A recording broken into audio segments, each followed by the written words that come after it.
Bismillahirrahmanirrahim. Assalamualaikum warahmatullahi wabarakatuh.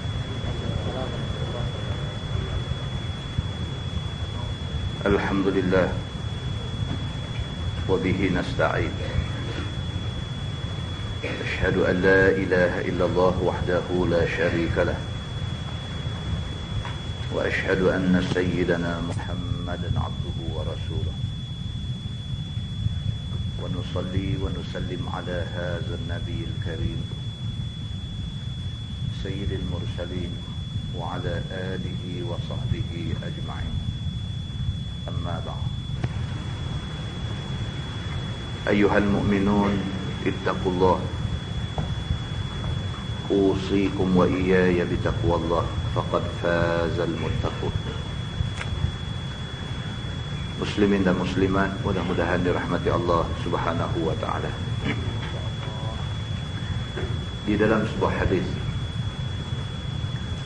riwayat daripada Abi Dzar radhiyallahu anhu, anin Nabi sallallahu alaihi wasallam qala: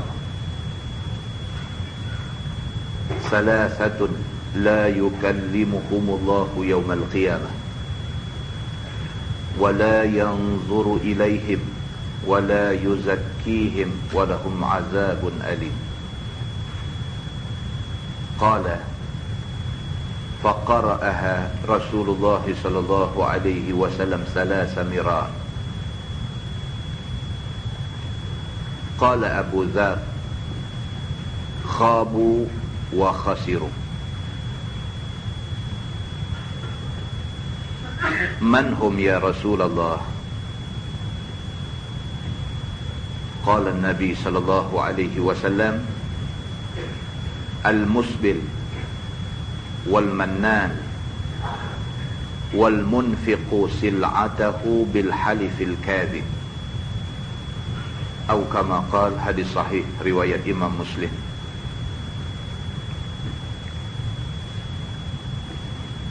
Seorang sahabat yang bernama Abu Dzar radhiyallahu anhu berkata, Nabi sallallahu alaihi wasallam bersabda, sabda Nabi, ada 3 golongan manusia, ada 3 macam manusia.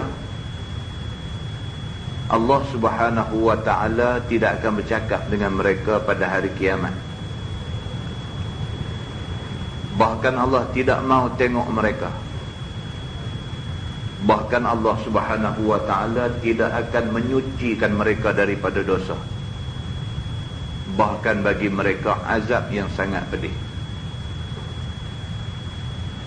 Kata Abu Dzar, faqara'aha Rasulullah sallallahu alaihi wasallam 3 mirat. Nabi ulang 3 kali. Nabi kata benda ni 3 kali. Nabi kata, thalathatun la yukallimuhumullahu yawmal qiyamah wa la yanzuru ilaihim wa la yuzakkihim wa lahum azabun alim. Lepas tu Nabi kata lagi, thalathatun la yukallimuhumullahu yawmal qiyamah wa la yanzuru ilaihim wa la yuzakkihim wa lahum azabun alim. Nabi kata lagi sekali, 3 kali Nabi ulang benda yang sama. Nabi kata ada 3 macam manusia, Allah tak mau tengok mereka, Allah sekali-kali tidak akan bercakap dengan mereka, Allah tidak akan bersihkan mereka daripada dosa, bahkan Allah akan bagi dekat mereka azab yang pedih. Nabi ulang 3 kali. Bila Nabi SAW ulang benda yang sama 3 kali, maka maksudnya ialah benda ni berat. Benda ni berat, maka kerana tu Nabi ulang sampai 3 kali. Abu Dzar radhiyallahu anhu yang ada sama dengan Nabi, bila dia tengok Nabi sampai sungguh-sungguh macam marah sangat kepada 3 golongan manusia ini, Abu Dzar kata, khabu wa khasiru. Abu Dzar kata, menyesal dan sangat rugilah mereka ini. Abu Dzar kata, kalau macam ni punya Nabi marah sampai 3 kali Nabi ulang, kata Allah Subhanahu wa ta'ala marah dekat 3 golongan ni, sampai Allah tak mau bercakap, sampai Allah tak mau tengok muka mereka, sampai Allah sama sekali tidak akan bersihkan mereka daripada dosa, sampai Allah janji mereka ni kok mana pun akan kena azab pun alim, azab yang pedih. Sampai 3 kali Nabi ulang, Abu Zar kata khabu wa khasiru. Dia kata sangat menyesal dan sangat rugilah orang-orang ini. Man hum ya Rasulullah? Abu Zar kata, siapa 3 golongan itu ya Rasulullah? Siapa 3 golongan yang sangat menyesal esok ni dan sangat rugi di hari akhirat esok ni? Siapa mereka ni? Qala Nabi sallallahu alaihi wasallam, Nabi bersabda, Nabi kata yang pertama al-musbil. Al-musbil maksudnya ialah orang yang suka pakai baju meleret. Pakai baju labuh, yang labuh itu menunjukkan sombong. Maknanya ialah orang yang sombong.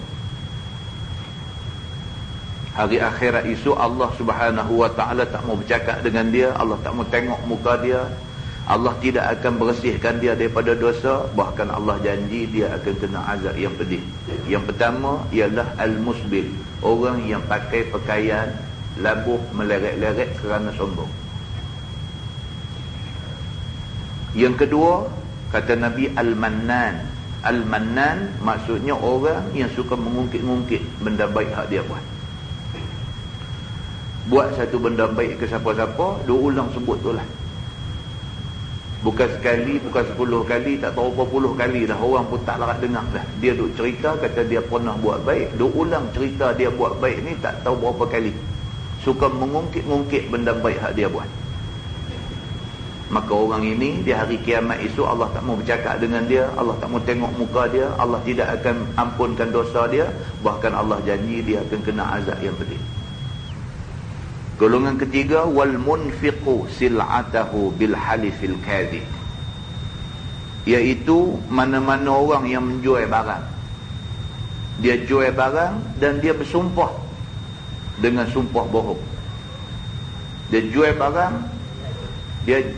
dia sumpah kata benda ni elok, misalnya ni hak dia beli ni barang import elok, setakat ni dia kata orang beli tak ada siapa mai komplain lagi, walhal dia tahu barang tu barang tak elok.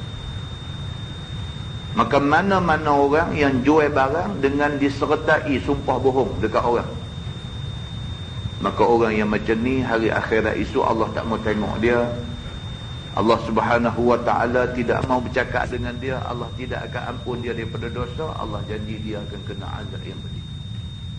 Muslimin dan muslimat yang dirahmati Allah sekalian, hadis itu hadis sahih riwayat Imam Muslim.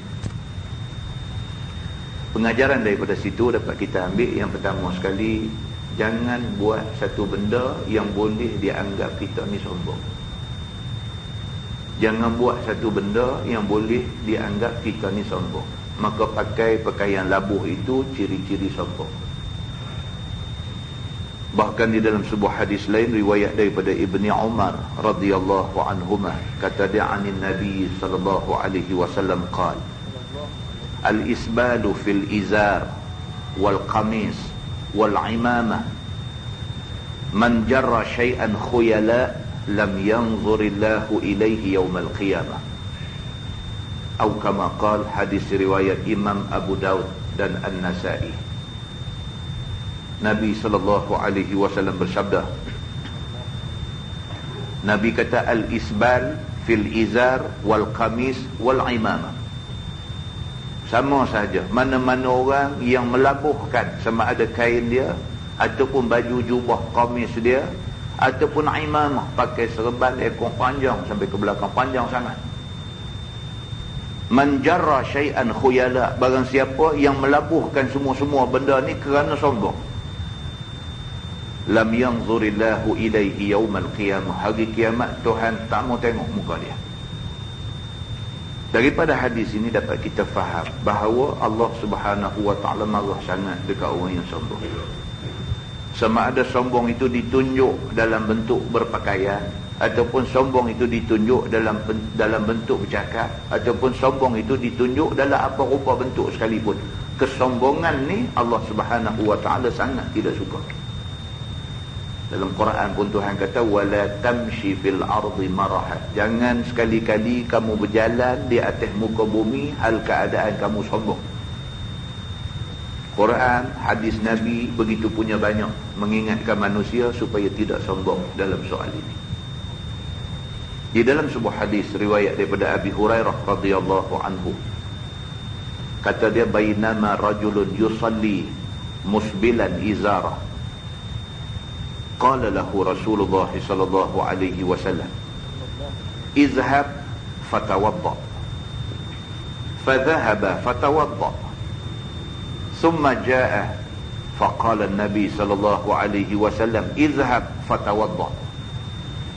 Faqala lahu rajul, ya Rasulullah, ma lak amartahu an yatawadda thumma sakatta anhu. Qala an-nabi sallallahu alaihi wasallam, innahu kana yusalli wa huwa musbilun izarah, wa inna Allah la yaqbalu salata rajulin musbil, atau kama qala. Hadis riwayat Imam Abu Daud. Nabi sallallahu alaihi wasallam diceritakan oleh Abu Hurairah radhiyallahu anhu bahawa satu hari di masjid, satu orang laki-laki duk semayang hal keadaan musbilan izarah, kain meleret atas lantai. Abu Hurairah cerita, dia kata satu hari duk ada di masjid, Nabi duk ada sekali, Nabi tengok ada satu orang main masuk masjid semayang kain meleret atas lantai, orang laki-laki. Faqala lahu Rasulullah sallallahu alaihi wasallam, dia habis semayang, Nabi kata kat dia, izhab fatawadda. Nabi kata hampir ambil ayat semayang, hampir dan ambil ayat semayang, sat lagi main semayang lain. Fadhahaba fatawadda, dia pun dah Nabi kata lagu tu, terus pergi ambil ayat semayang main pula. Faqala Nabi sallallahu alaihi wasallam, izhab fatawadda. Dia main nak semayang, Nabi kata pula kat dia, pi ambil ayat semayang lagi, tak lagi main semayang. Dua kali dah suruh. Faqala lahu rajul, maka satu orang sahabat lain duduk dekat Nabi, dia kata ke Nabi, ya Rasulullah, malak. Dia kata, ya Rasulullah, apa hal ni? Malak, kalau terjemahnya maksudnya apa kena dengan kamu ni? Satu orang sahabat lain kata ke Nabi, ya Rasulullah, malak. Wahai Rasulullah, apa yang tak kena ni?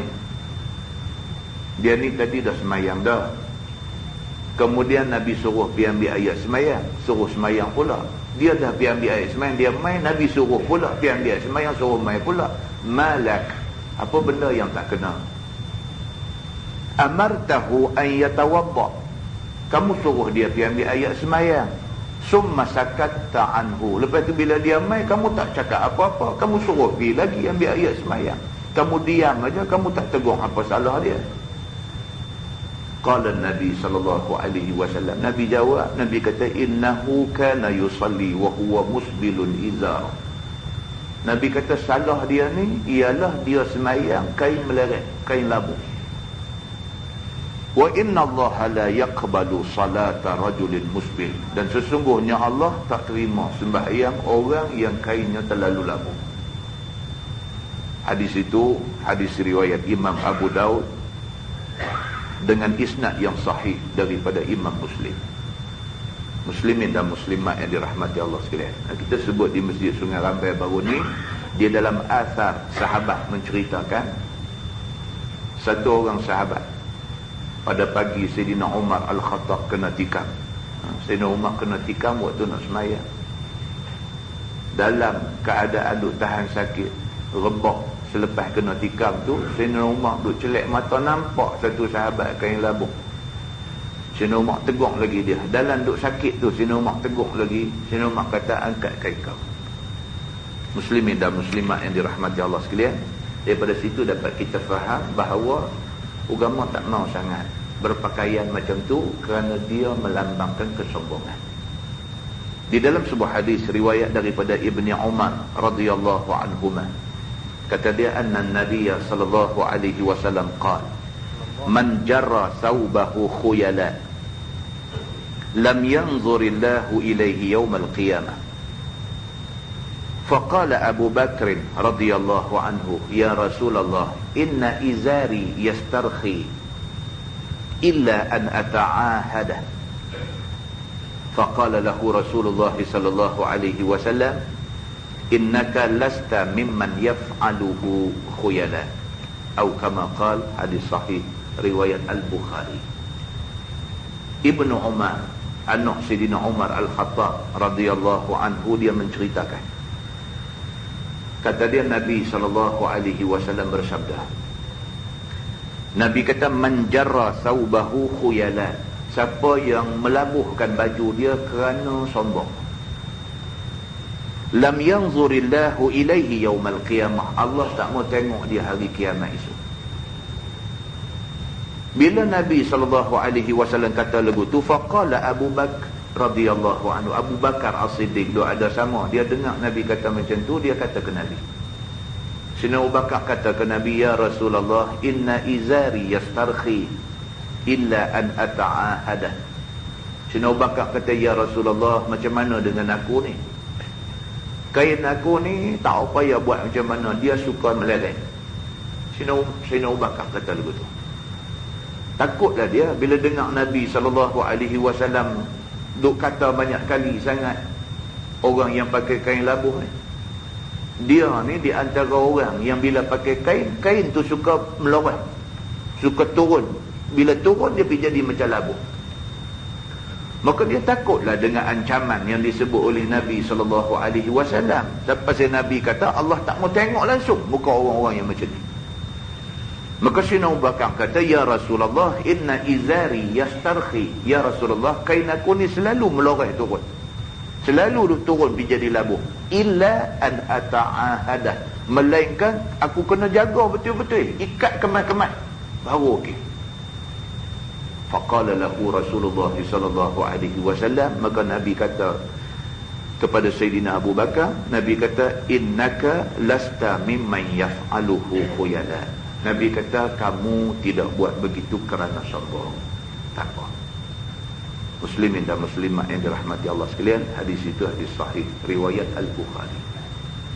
Daripada hadis-hadis ini dapat kita faham bahawa yang pertama sekali, sombong ni tak boleh dalam agama.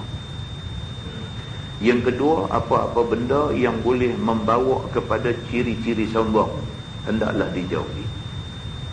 Apa-apa juga benda yang boleh membawa kepada ciri-ciri sombong, hendaklah dijauhi.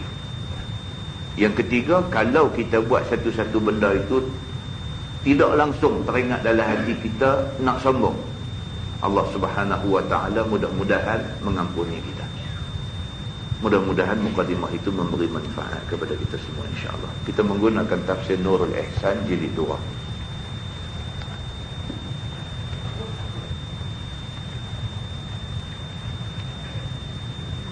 Nurul Ihsan jilid 2 muka surat 165. Kita masih lagi berada dalam tafsir surah At-Taubah. Tafsir surah At-Taubah. Kita sambung ayat 86. A'udzubillahi minasyaitanir rajim.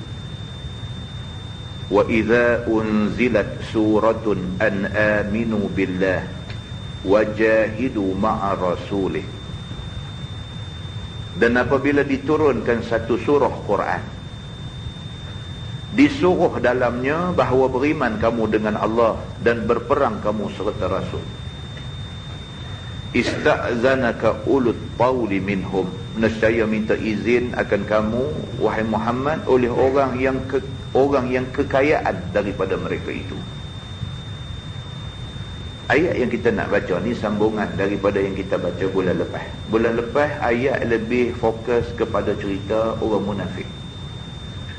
Bagaimana Abdullah bin Ubay bin Salul yang merupakan pencetus ataupun pengasas munafik di Madinah,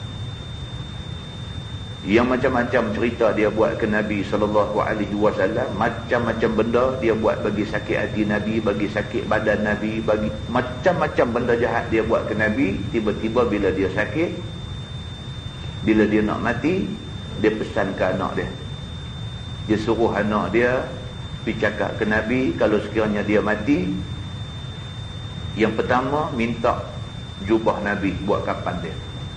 Yang kedua, minta Nabi sembahyangkan mayat dia. Ini kita baca bulan lepas. Dan Nabi SAW pun bila dengar benda ni, Nabi nak tunaikan kehendak dia. Bila dia mati, Nabi bagi jubah Nabi, dan Nabi nak semayangkan mayat dia, yang kemudiannya dihalang oleh Sayyidina Umar Al-Khattab.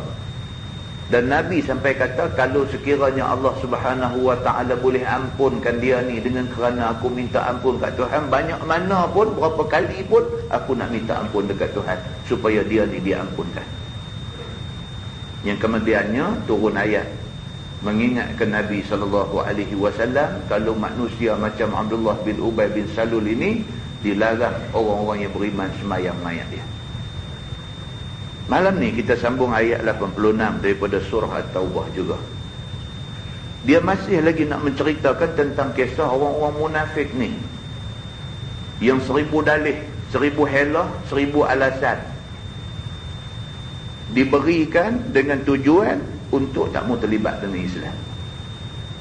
Maka ayat malam ni pula dia kata, wa idza unzilat suratun an aminu billah wajahidu ma'a rasulih. Bila sahaja Allah turunkan satu surah daripada Quran, yang surah itu nak suruh supaya beriman dengan Allah dan nak suruh pergi perang sama dengan Nabi. Bila mai aja suruhan suruh beriman dengan Allah, suruh pergi perang sama dengan Nabi, Tuhan kata ista'zanaka ulut tauli minhum. Nescaya akan minta izin kepada kamu orang-orang yang kaya-kaya daripada mereka itu. Yang ni daripada orang munafik. Orang munafik, orang kaya-kaya ni, mereka akan bagi macam-macam alasan untuk tak mau pergi perang dengan Nabi.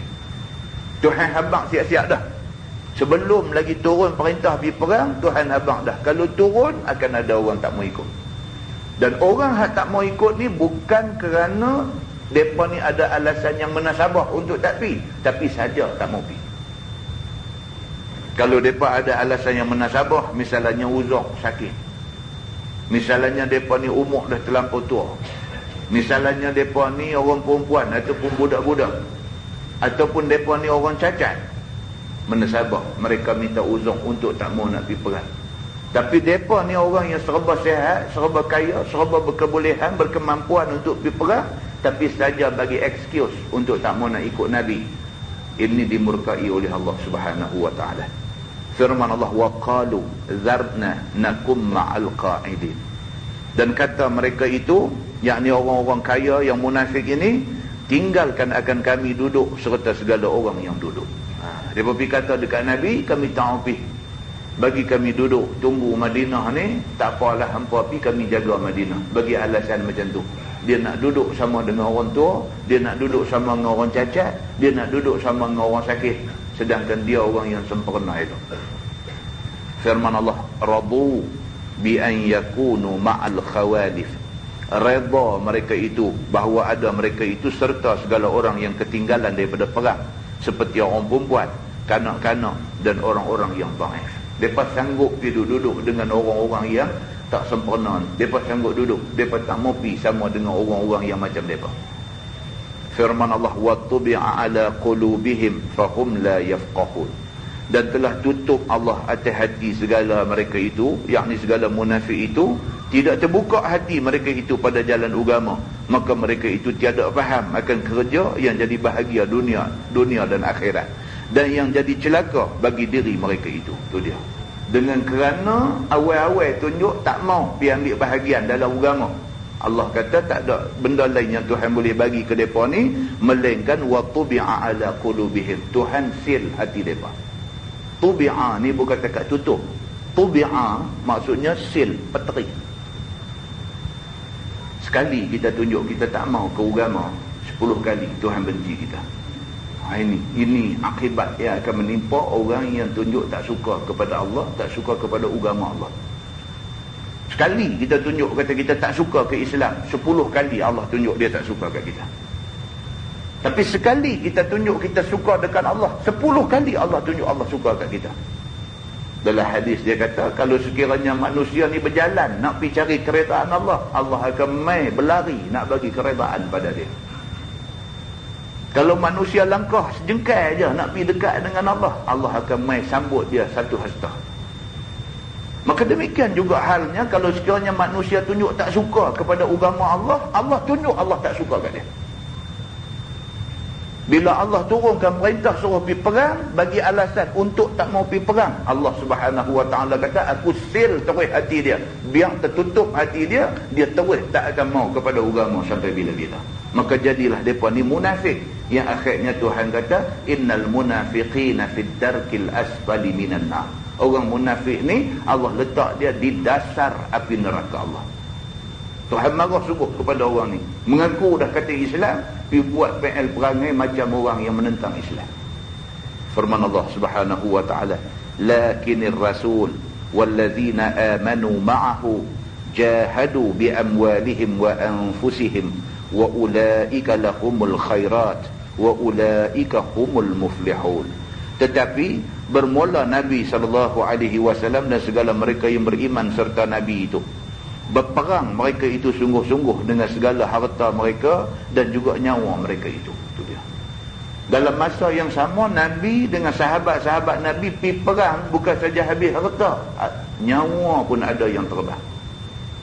Mana boleh waktu Nabi SAW dengan sahabat-sahabat sanggup terbang nyawa kerana nak tahan Islam, hang nak hidup menyorok di rumah. Wajarkah perbuatan yang macam ini?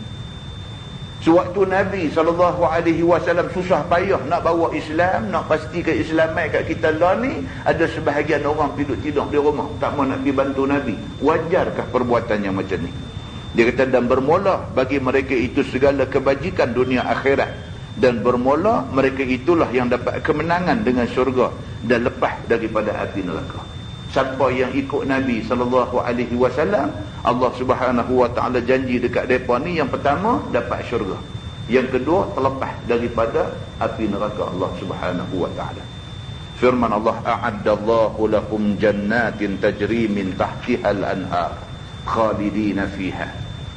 Disediakan Allah Ta'ala bagi mereka akan beberapa syurga yang mengalir daripada bawahnya oleh segala air sungai tawar. Ya ni tuan-tuan, kita tak tahu nak hurai macam mana.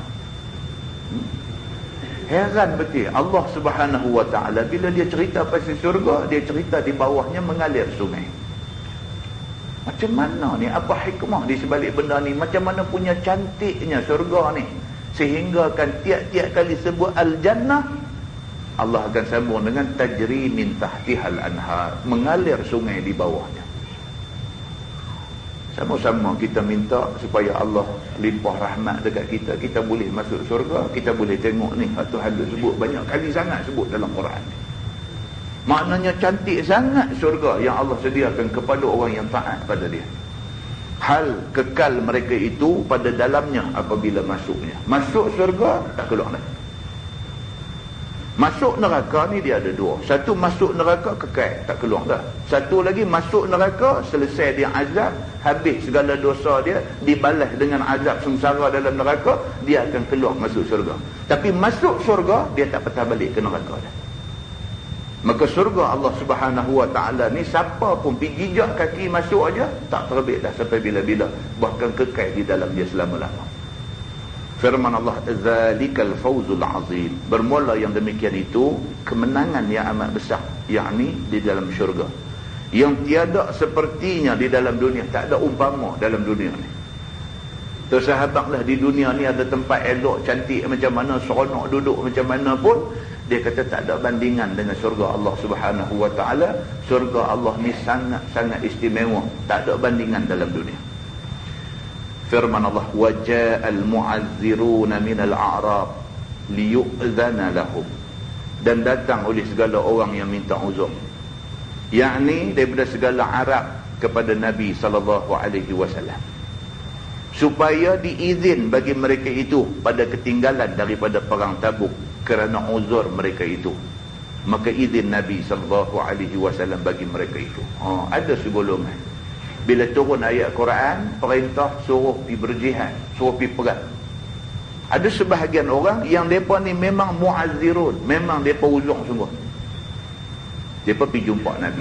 Apa pun pergi jumpa Nabi, minta izin dekat Nabi. Tak boleh pakai kata aku sakit, aku tak pergi. Tak boleh. Adab, mesti kena pergi jumpa Nabi. Depan Nabi bagi tahu, ya Rasulullah, aku uzur macam mana, aku kena pergi juga kan? Kena pergi depan Nabi, pergi habang benda ni. Kalau Nabi kata tak apa, maka okey, terlepas dia daripada dosa. Walau uzur sekalipun, kena pergi jumpa Nabi, bagi tahu dekat Nabi, aku uzur dan aku tak boleh pergi. Maka sebahagian daripada orang-orang Arab yang ada pada masa tu, mereka ni al-mu'azzirun, mereka ni golongan yang uzur. Mereka pergi jumpa Nabi SAW, minta izin, maka izin Nabi SAW akan mereka itu. وَقَعَدَ الَّذِينَ كَذَّبُوا اللَّهِ وَرَسُولَهِ, dan duduklah oleh segala mereka yang dusta Allah dan Rasul itu pada kata beriman, yakni daripada segala munafiqin yang datang minta uzur dusta itu. Tapi yang kata orang munafik ni duk sihat elok, tak ada uzur apa, tak pergi jumpa Nabi tapi tak mau pergi perang. Ada segolongan daripada golongan munafik ni tak pergi jumpa Nabi dan memang tak mau pergi perang. Ada sebahagian jumpa Nabi, habang kata tak boleh pergi perang, padahal dia sihat. Itu satu golongan. Satu golongan lagi langsung tak entang dekat Nabi, tak payah pergi jumpa Nabi, aku nak pergi, aku tak mau pergi, aku punya suka. Macam ni punya perangai.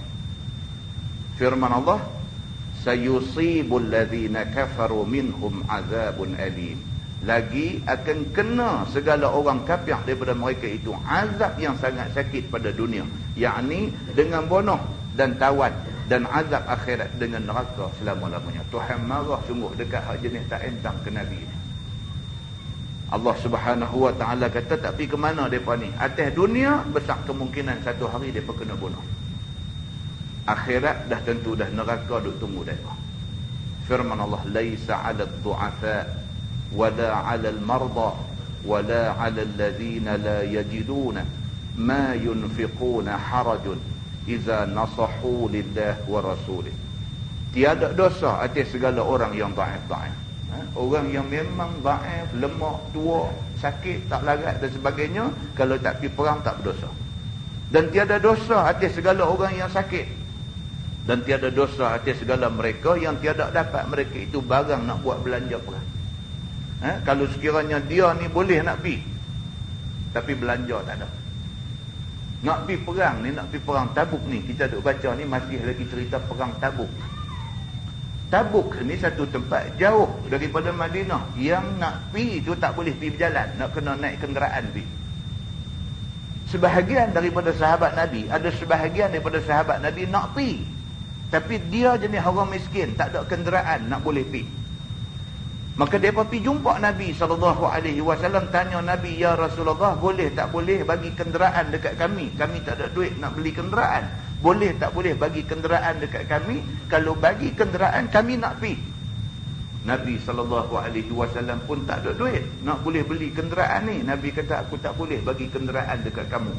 Menangis mereka ni kerana tak boleh pergi. Tuan-tuan tengok ni yang kata manusia ni hati dia macam tu. Ada yang hati ni kira Islam sangat-sangat, dia sign mati lah. Untuk Islam ni dia sign mati lah. Ada manusia hati 50-50, nak tak nak, nak tak nak, nak tak nak. Ada manusia ni mengucap 2 kalimah syahadah Islam, tapi hati tak ada langsung dengan Islam. Ada manusia langsung tak mau masuk Islam. Maka sebahagian daripada sahabat Nabi ni ada yang hati ni berkobak-kobak nak pergi perang sama dengan Nabi SAW. Masalah dia miskin, nak beli kenderaan tak ada duit. Pergi jumpa Nabi, kok Nabi boleh dapat infak harta daripada siapa-siapa, kok boleh beli kenderaan untuk mereka naik. Nabi pun kata tak ada juga, menangis kerana tak boleh pergi perang. Tentu pernah dengar cerita seorang ibu yang anak dia semua dah hantar pergi perang, mati. Berapa orang dah anak mati kerana pergi perang, mati syahid dalam perang. Sampai dah habis dah anak dia pergi jumpa Nabi SAW. Dia pergi kata kepada Nabi, dia kata, ya Rasulullah, aku sangat sedih kerana kamu nak pergi perang ni, aku dah tak ada anak dah. Nabi SAW ingat dia sedih kerana anak dia semua dah mati dalam perang, maka dia sedih, dia tinggal seorang. Bila tanya dia kata dia bukan sedih pasal anak ada semua dah mati syahid, tapi dia sedih kerana tak ada dah anak nak boleh hantar pergi mati syahid. Itu dia, tuan-tuan. Ini bukan cerita wayang, ini bukan cerita pergi buat-buat. Kalau mereka buat-buat, mereka nak bodek Nabi, mereka nak dapat apa? Nabi bukan orang kaya, bukan pergi bodek Nabi boleh dapat pangkat, bukan pergi bodek Nabi boleh dapat duit, bukan pergi bodek Nabi boleh dapat apa-apa benda yang menyeronokkan. Tak ada guna. Bila bodek Nabi pun tak ada guna. Kalau yang dia harap tu kebendaan, dia pergi bodek Nabi saja ya. Tapi dia pergi jumpa Nabi, dia bercakap isi hati dia. Betapa sedihnya dia. Tak ada dah anak. Kalau ada, dia kata aku pasti akan hantar dia pergi mati syahid lagi.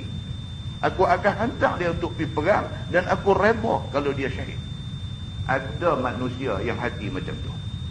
Kata dalam kitab ni, mereka itu sama saja. Mereka itu duk buat excuse ni cerita ni. Mereka itu dusta pada tinggal daripada pergi berperang apabila nasihat mereka itu bagi Allah dan bagi Rasul dengan taat, dan ikhtiar jalan kebajikan bagi orang yang pergi perang, dan tiada menzahir yang tiada elok, dan ikhlas iman dan amal bagi Allah Subhanahu wa taala semata-mata. Ini golongan ni. Dia nak pi, dia ikhlas kepada Allah Subhanahu wa taala, nak pi juga walaupun tak ada kenderaan boleh bawa dia pi, hati dia memang nak pi. Maka kerana tu Nabi SAW dah perang. Dalam perang Tabuk ni Nabi pesan dekat sahabat-sahabat ada. Dalam perjalanan tu, waktu naik bukit, waktu turun duduk di lembah, waktu bermalam di tengah padang pasir dan sebagainya, Nabi tak lupa, Nabi tak henti-henti, tak lupa duk sebut dekat sahabat-sahabat ada ni. Nabi kata ada sebahagian daripada sahabat-sahabat kita, walaupun hari ni dia tak sama dengan kita, tapi pahala dia sama macam pahala kita. Nabi kata, cakap Nabi itu merujuk kepada orang ni, orang yang nak pi tapi tak ada kemudahan untuk nak bawa mereka pergi perang sama dengan Nabi. Firman Allah, ma'alal muhsinina min sabil. Tiada atas segala orang yang mengerjakan kebajikan itu daripada jalan pada kemerkaan Allah Subhanahu wa taala dunia akhirat. Orang yang buat kebajikan tak ada sebab Allah nak murka mereka. Orang yang buat kebajikan tak ada pasal Allah nak murka mereka. Mereka buat benda baik, walaupun manusia tak tahu, manusia cerca mereka, tapi tak ada pasal Allah nak murka mereka. Pasal mereka buat benda baik, Allah Subhanahu wa taala tahu benda baik yang mereka buat. Firman Allah, wallahu ghafurur rahim. Dan Allah Subhanahu wa taala itu Tuhan yang amat mengampuni akan hamba-Nya, lagi amat rahim dengan mereka itu. Tuhan Allah Subhanahu wa taala Maha Pengampun. Allah tahu dia ni nak pi pasal apa, dia tak boleh pi pasal apa. Allah tahu hati dia sebenar-benarnya macam mana. Maka Allah Subhanahu wa taala Ghafurur Rahim, Maha Pengampun lagi Maha Penyayang. Wala 'alal ladzina idza ma atauka litahmilahum qulta la ajidu ma ahmilukum alayhi tawallaw wa a'yunuhum tafidu minad dam'i hazanan alla tajidu ma yunfiqun. Ini yang kita disebut tadi. Dia kata, dan tiada dosa atas segala mereka apabila datang mereka itu akan engkau, wahai Nabi SAW, supaya engkau bawa mereka itu pergi berperang. Mereka itu 7 orang Ansar. Engkau kata, tiada aku dapat belanja barang yang aku hendak bawa kamu atasnya. Maka berpaling mereka itu daripada engkau, dan mata mereka itu menangis daripada air mata kerana duka cita. Itu dia cerita lah. Sebahagian daripada sahabat Ansar pergi jumpa Nabi, serah diri dekat Nabi. Bila-bila masa pun, kalau nak pergi perang, kami nak pergi. Tapi malangnya mereka orang susah, mereka orang miskin, kenderaan nak bawa mereka pergi tak ada. Dan Nabi pun tak boleh menyediakan kenderaan untuk bawa mereka pergi. Bila Nabi habaq kata aku tak boleh nak bawa hampa pergi, beralih mereka ni dalam keadaan menangis. Menangis kerana tak boleh pergi berperang sama dengan Nabi SAW. Bahawa tiada dapat mereka itu barang yang perbuat belanja pergi berperang itu. Maka bawa mereka itu oleh Sayyidina Abbas 2 orang, dan Sayyidina Osman 3 orang, dan Amin bin Umar 2 orang. 7 orang ni akhirnya pergi juga, tapi pergi kemudian dibawa oleh orang-orang lain. Pergi juga walaupun lewat. Innamas sabilu 'alal ladzina yasta'dzinunaka wa hum aghniya'u radu bi an yakunu ma'al khawalif wa taba'a Allahu 'ala qulubihim fahum la ya'lamun. Hanya jalan kesalahan itu ialah atas segala orang yang minta izin kepada engkau pada tinggal perang Tabuk itu. Sedangkan mereka itu kaya. Redha mereka itu bahawa ada mereka itu serta segala orang yang ketinggalan dengan ada uzur, yakni ketinggalan sama dengan perempuan-perempuan, sama dengan kanak-kanak, sama dengan orang tua-tua. Hak ni salah. Hak tadi tak salah. Pasal apa? Dia nak pi tapi tak ada kemudahan untuk nak bawa dia pi. Nak beli kenderaan pun duit tak ada. Kod Nabi boleh siap kenderaan pun Nabi tak boleh siap. Maka dia tak pi kerana tak boleh nak pi. Hak macam ni tak dikira salah. Bahkan daripada dapat pahala macam orang pi. Yang salah ni dia kata ialah orang yang ada segala-galanya. Kesihatan ada, duit ringgit ada, kenderaan ada banyak dan sebagainya, saja tak mau pi. Pi bagi alasan pula kepada Nabi untuk tak mau pi. Maka mereka ni semua dimurkai Allah Subhanahu Wa Taala. Kata dia, dan telah ditutup Allah Subhanahu Wa Taala atas segala hati mereka itu. Dia ulang lagi sekali hati tadi. Orang yang macam ni Allah seal hati dia. Tiada terbuka untuk ikhtiar jalan kebajikan. Yang ni tak terbuka hati kepada agama ni, yang boleh jadi bahagia dunia dan akhirat. Maka mereka itu tidak ketahui wajib beriman dengan Allah dan Rasul, dan tak tahu bahawa wajib taat kepada Allah dan Rasul pada suruh dan kepada tegah Allah dan Rasul, dan tiada uzur pada ketinggalan daripada perbuatan Rasulullah suruh ataupun yang ia sendiri perbuat. Itu dia. Allah Subhanahu Wa Taala marah sungguh dekat orang yang macam ni. Allah tutup hati dia sehinggakan dia tak nampak jalan agama ni, tak berasa nak buat. Jadi ni yang kita takut. Dalam surah Al-Baqarah pun dia sebut benda ni. Khatamallahu ala qulubihim wa ala sam'ihim wa ala absarihim ghishawa. Habis sim. Allah Subhanahu Wa Taala tutup. Mula Allah guna perkataan khatam. Khatam ni tutup lah. Yang kata dia buat khatam Quran tu maksudnya tutup. Maksudnya dah habis baca dah tutup. Tu yang lepas khatam Quran tak baca dah tu. Pasal khatam Quran ni apa pasal? Dia khatam lah. Tutup lah. Nabi Muhammad dipanggil Khatamun Nubuwah. Nabi penutup. Tak ada dah. Maknanya bila mai Nabi Muhammad tak ada dah Nabi lepas tu. Nabi penutup. Ayat dalam surah Al-Baqarah dia kata khatamallahu ala qulubihim. Allah tutup hati mereka ni. Wa ala sam'ihim. Telinga tak dengar dah. Orang main bercakap agama ke apa pun tak masuk telinga dah. Allah Subhanahu Wa Taala tutup habis semua. Allah tutup ghisyawah lah sekali. Dia kata seal habis bagi mati. Tak ada lah. Tak ada ruang nak masuk agama, nak masuk hidayah. Tak ada ruang nak masuk Islam dalam diri dia. Tak ada ruang untuk nak terima kesedaran. Hati dia tak ada tempat untuk nak terima kebenaran. Maka tak heran tuan-tuan, bila jadi macam ni habislah, rosaklah dia. Tidak ada kebahagiaan dunia akhirat. Tak ada. Kita duk nampak sangat dah kata Islam ni betul. Dia tak nampak. Allah tutup. Allah tutup bukan kerana saja nak buat naya dia, tapi kerana dia pilih untuk Allah tutup hati dia. Dia pilih. Daripada awal-awal dia tunjuk dia tak suka agama, maka Allah tutup hati dia. Tapi manusia yang tunjuk dia suka dekat agama, Allah bagi hidayah dekat dia. Sudah main Nabi SAW duk ada depan dia. Nabi duk baca ayat Quran. Nabi duk tunjuk contoh yang baik dekat mereka. Akhlak Nabi duk ada depan mereka. Hati mereka mengaku Nabi ni orang baik. Nabi ni orang bagus. Nabi ni sewajarnya dilantik menjadi pemimpin. Nampak depan mata tapi tak mau terima Nabi. Dengan kerana tu Allah tutup hati mereka. Bila Allah tutup hati, habis. Dia kata. Dan tutup ni pula Allah Subhanahu Wa Taala kata, tutup sekali dengan seal, habis semua, peteri habis. Maka bila mai seruan kepada jihad, seruan kepada nak pergi perang sama dengan Nabi SAW, depa tarik diri, depa tak pergi. Dan tiada uzur pada ketinggalan daripada perbuatan yang Nabi SAW suruh ataupun Nabi sendiri buat. Nabi bukan suruh orang pergi perang, bahawa bahkan Nabi sendiri pergi perang.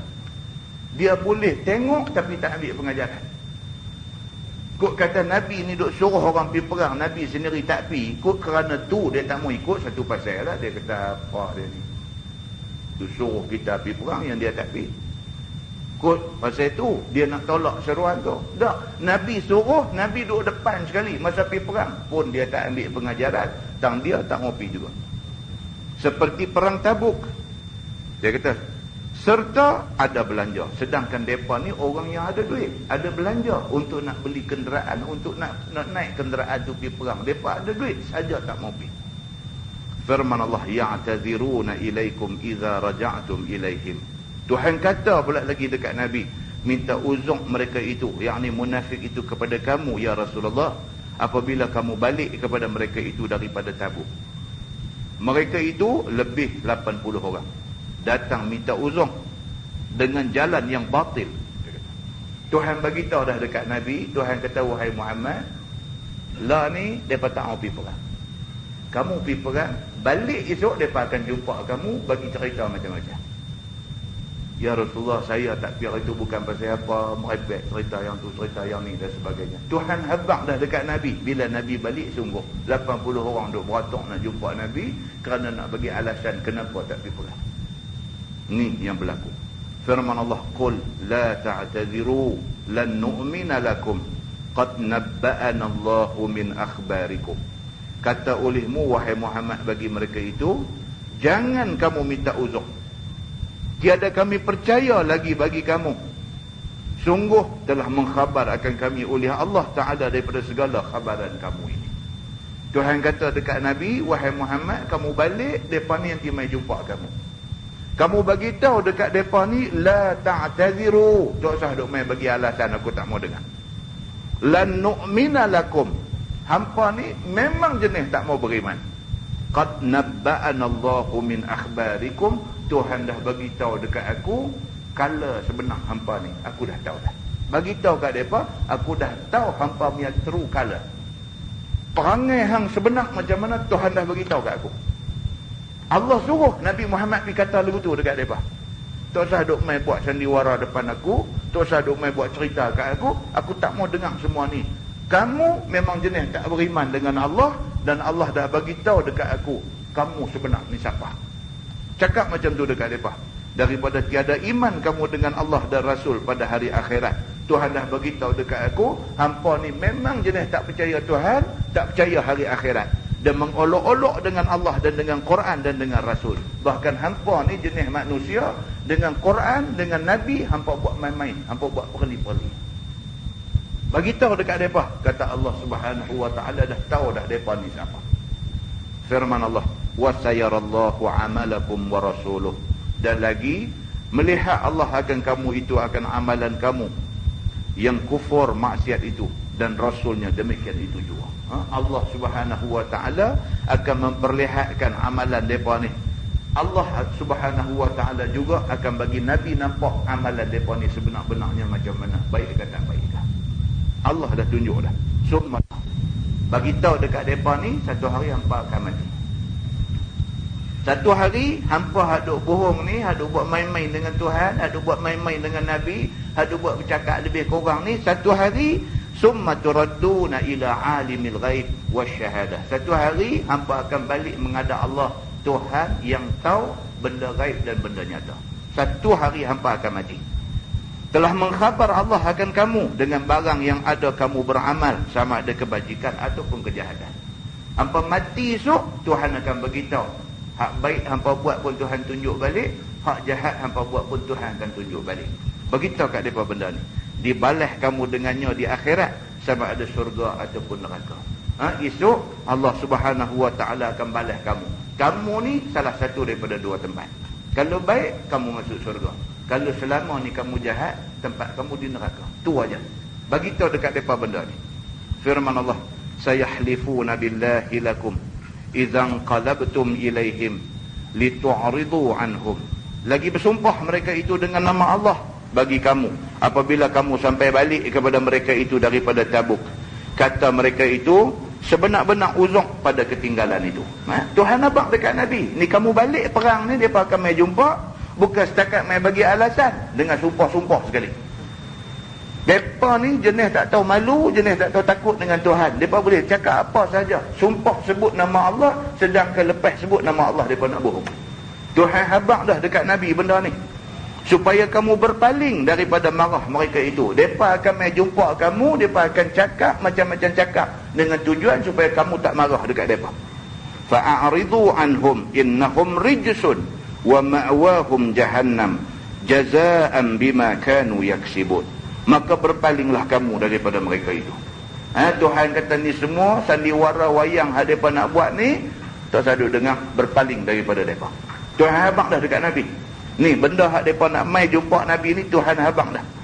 Sungguh bila Nabi balik daripada perang Tabuk, jadi macam yang Tuhan kata. Tuan-tuan, buka dalam Sahih Bukhari, dalam Sahih Muslim ada cerita. Kita akan baca hadis tu pada kuliah yang akan datang. Nabi balik saja daripada perang Tabuk, Nabi terus masuk masjid semayang sunat. Habis-habis aja semayang sunat, tengok queue panjang dah ada. Nak masuk mai jumpa Nabi seorang-seorang, 80 orang ada. Ni geng yang tak pergi perang, sedangkan tak ada sebab. Masuk mai 80 orang, macam-macam duk gelembong Nabi, duk tipu Nabi, duk buat cerita yang bukan-bukan, nak cerita dekat Nabi pasal apa depa tak pergi perang. Allah bagi tahu dah dekat Nabi. Nabi cuma nak tengok kelaku depa ni aja. Dengar cerita depa seorang, dengar cerita semua sekali bersumpah dengan nama Allah. Aku tak pi ni pasal aku sakit kaki, aku tak pi ni pasal aku sakit anu, aku tak pi ni pasal, bagi alasan macam-macam dekat Nabi. Sedangkan Nabi tahu dah semua benda ni Allah dah bagi tahu awal-awal dah. Macam yang Allah bagi tahu macam tu jadi. Tuhan kata dekat Nabi, fa'aridu anhum, maka berpalinglah kamu daripada mereka ni. Tak usah duk layan depa. Bahwasanya mereka itu innahum rijsun, sesungguhnya mereka itu kotor, jahat hati mereka itu. Rijsun ni kalau terjemah maksud dia najis. Tuhan guna perkataan rijsun. Rijsun maksudnya benda yang najis, kotor, keji, tak elok. Allah sifatkan orang yang tak mau pergi tolong Nabi ni sebagai rijsun, sebagai najis, benda kotor, benda keji. Bahawa mereka itu kotor, jahat hati mereka itu, dan tempat kembali mereka itu neraka Jahannam. Tuhan kata. Tersedul layan mereka ni, buang masa aja layan mereka ni. Mereka ni esok aku tolak pergi neraka semua sekali. Balasan dengan barang yang ada mereka itu usaha daripada tinggal beriman kepada Allah dan Rasul dan tidak taat suruh dan tegah keduanya. Tak mau nak ikut suruhan dan tegahan Allah dan Rasul sallallahu alaihi wasallam. Firman Allah, yahlifuna lakum litardau anhum fa in tardau anhum fa inna Allah la yarda 'anil qaumil fasiqin. Bersumpah mereka itu, yakni orang-orang munafik yang tak pergi perang tu, kepada kamu supaya kamu redha dengan mereka itu. Maka jika kamu redha dengan mereka, maka bahwasanya Allah Ta'ala tidak redha daripada segala kaum yang fasik-fasik itu. Itu dia. Tuhan kata dekat Nabi, wahai Muhammad, kalau kamu terima mereka ni, kamu kata okeylah, tak apalah, aku terima apa punya mengaku silap ni, aku terima. Tuhan kata kamu terima pun aku tak terima. Tuhan kata, Tuhan marah sungguh dekat orang-orang ni. Maka tiada manfaat redha kamu serta murka Allah Subhanahu wa taala. Tuhan kata tak ada guna kalau kamu ampun, kamu bagi kemaafan dekat depa, kerana aku tak akan ampunkan depa. Tuhan kata. Firman Allah, al-a'rabu ashaddu kufran wa nifaqa wa ajdaru alla ya'lamu hududan ma anzalallahu ala rasulih. Bermula Arab ulu, yakni Arab Badui ni. Arab Badui dia panggil Arab ulu. Pasal mereka ni tak bertamadun, duduk tengah padang pasir, tak ada rumah, bahkan hidup sentiasa pindah randa. Taman tempat ada wadi, ada kawasan air, tentu kawasan mereka duduk guna air sampai kering, pindah pergi cari tempat lain pula. Maka mereka ni dipanggil Arab dusun ataupun Arab orang Arab darat dia panggil, ataupun orang Arab ulu. Bermula Arab Badui itu sangat banyak jalan kufur dan munafik daripada Arab negeri. Nak banding, dia kata puak Arab Badui dengan Arab hak duduk dalam pekan ni, oh Badui ni teruk, dia kata. Pasal mereka ni jauh terpencil, tak terdedah kepada seruan Islam. Macam kita hari ni lagu mana? Orang duduk pekan dengan orang duduk kampung ni hak mana bagus? Kita lah ni orang pekan. Orang pekan bagus, kok mana pun orang pekan bagus. Walaupun kita tengok dalam pekan ni macam-macam apa semua, tapi orang pekan tuan-tuan, kesedaran kepada Islam cukup tinggi. Kampung ni dia jadi karat ke mana tu. Sungguh. Pergi masjid-masjid di Kuala Lumpur, tuan-tuan pergi masjid Abu Bakar As-Siddiq dekat Bangsar tu. Kuliah pengajian penuh. Penuh orang. Walhal semua orang sibuk. Tu hak mai tu duduk Bukit Bangsar, duduk kawasan-kawasan apa nama Lorong Ma'ruf apa semua belakang-belakang Masjid Bangsar tu, semua tu kawasan-kawasan orang middle class apa, golongan upper class duduk di Bukit Bangsar tu, tapi buat kuliah pengajian turun mai penuh masjid. Itu baru dari segi menghadiri kelas pengajian, baru dari segi tu. Dari segi kualiti depa yang mai tu pula tengok. Depa pergi dengar ceramah tuan-tuan, depa bawa Quran. Depa pergi dengar ceramah, depa bawa Quran terjemahan. Bila ustaz tu baca satu ayat Quran, habang surah Luqman ayat 9, depa buka surah Luqman ayat 9 tengok. Satu buku pula ada di tangan, duk tulis pula kalau dia dengar apa hadis apa dia tak pernah dengar tulis. Ini keadaan orang pekan lah ni, orang pandang. Kita kat belah kampung ni, ya Allah, kita habang satu benda-benda yang memang kena buat benda tu, lawan kita balik. Lawan kita balik. Macam-macam dia hantar buku, dia ni lagu ni, dia ni lagu ni, dia ni karut, pecah belah masyarakat, apalah. Macam-macam dia sumpah seranah kat kita. Dia terbalik. Dia terbalik. Patut duduk di kampung ni tak ada benda-benda karut, hadu kacau ni korang banding dengan pekan. Korang benda kacau ni, sepatutnya hati lebih bersih untuk nak menerima Islam. Sepatutnya. Pekan tu dengan macam-macam, selang 2-3 pintu jumpa karaoke, selang 2-3 pintu jumpa pub, selang 2-3 pintu jumpa jual kari pub, selang 2-3 pintu lah ni ada pula spa pula satu lagi. Spa. Popular lah ni. Spa dia panggil. Apa ni kata, masuk pergi dengan urut, cara nak urut kaki saja pun boleh, cara nak urut badan pun boleh. Macam-macam duk main dalam pekan ni. Tapi depa dari segi amalan Islam depa bagus.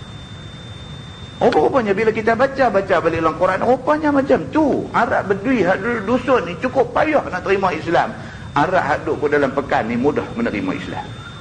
Maka dia kata di sini al-A'rab, yakni Arab Bedui itu asyaddu kufran wa nifaqa. Dahsyat depa ni dari segi kekufuran dan nifak. Depa ni dahsyat. Terbaik dalam hati depa.